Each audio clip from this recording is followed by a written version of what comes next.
So I was rummaging around. I had a bunch of stuff that had fallen like behind my chair. That's where my kind of workstation is. And as I was lifting some stuff up, I found this hat literally underneath.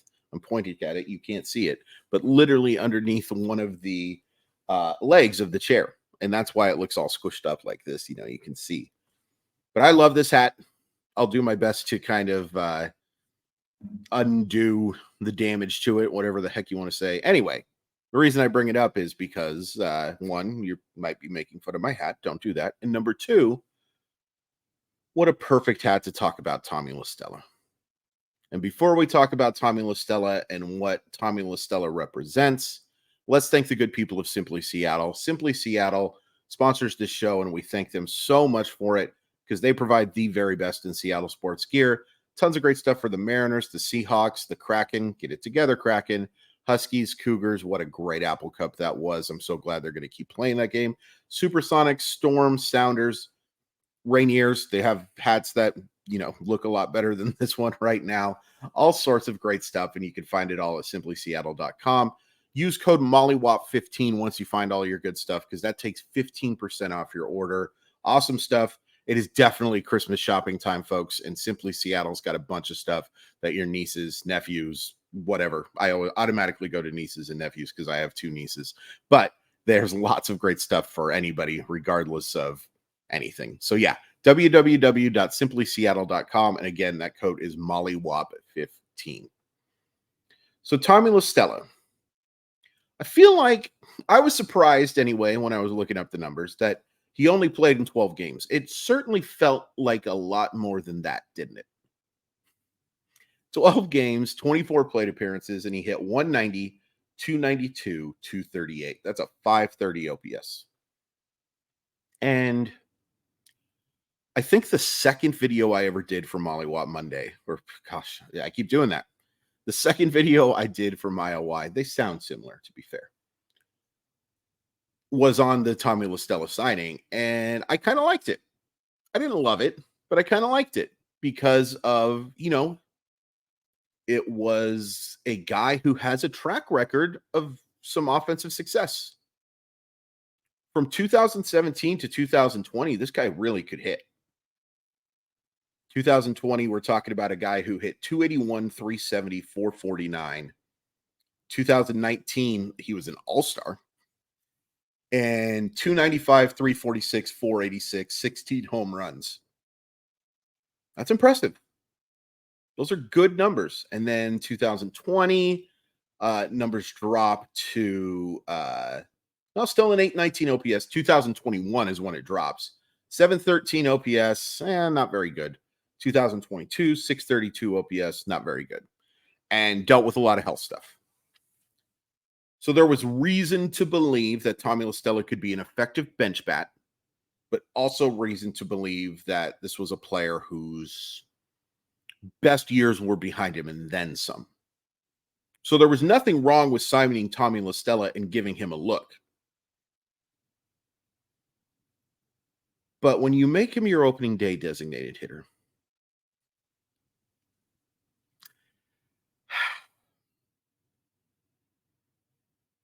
and, I was there when I was in Jimmy's on First when Jerry DiPoto was being interviewed by KJR and my friend Softy Mahler. And Dave looked him straight in the face and said, "Why is Tommy LaStella your opening day designated hitter?" And it didn't take Jerry very long to just say, "Hey, he can hit right-handers." And he could at a time. And it was worth a look. It wasn't worth a look as a player, as your opening day DH, as a guy that you thought could make it through the season playing a bunch at designated hitter. I don't think that was eloquently stated by me, but you know what I'm saying.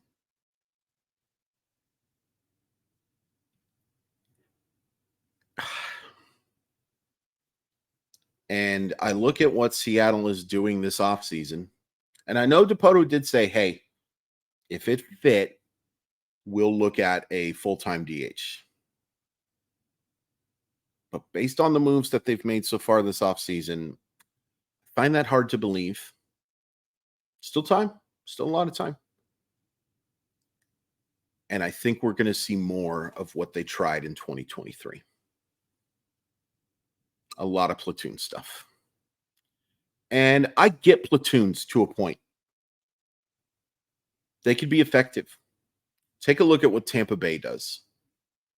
Tampa Bay does a lot of platooning. And while it's, they've been to a World Series, it hasn't necessarily worked the last couple of postseasons. Crapshoot. It can be effective, but you have to have the right guys for it. And you have to have, on top of that, some really good offensive players on top of it. And the Mariners have at least one, I think, really, really good bat. I have some question marks about the rest. And if they plan on doing this again, where you're going to have guys like Luis Arias and Dominic Canzone rotate in at the designated hitter position, I just don't see it working. The Mariners, I think, have to go get a full-time designated hitter. Be it JD Martinez, who I would be all over. Now, JD Martinez has to want to play for the Seattle Mariners, or Justin Turner, or someone of that ilk. You got to go get someone like that. Tommy La Stella has basically become a cautionary tale. And I want to make this clear. Tommy, if you're watching this ain't on you, bud. It's the idea of you, unfortunately, that is the cautionary tale. You had a really good career. A career OPS plus of exactly 700, even with the struggles at the end. Good career. But you cannot be brought in to be the opening day DH of a playoff contending team, or a team that is trying to contend for the postseason. And look, Mariners definitely contended. Took until the penultimate game to be eliminated. But they can't do this again. Can't. Dominic Canzone and Luis Arias, or whoever they bring in, cannot be your DH tandem. And again, right now, Urias is your third baseman. And I know I've said his name both ways this video. I apologize. That can't happen. Whoever they bring in. Unless who they bring in is an actual designated hitter. And I hope that's what they do. We'll see if they do. I have my doubts. I saw a video recently, or not a video, an article, excuse me, that the Mariners have, according to Steamer, and for those of you unfamiliar with Steamer, it is a projection system that literally projects what the player will do the next season, that has 7 Mariners at least average to slightly above, to really above in Julio, in WRC next year, WRC plus. I'm not getting into WRC plus. Longer video someday. And that's, okay. Ultimately, projection systems are just that.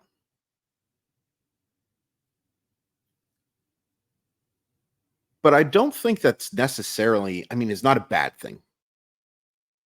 But it may not be as good of a thing as you think.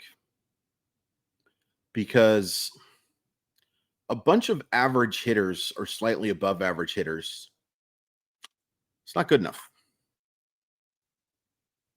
It's not good enough.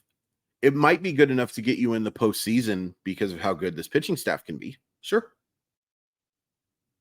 But I hope they're aiming higher than that. I hope they're aiming higher than above average or even average. Because there's a window here, guys.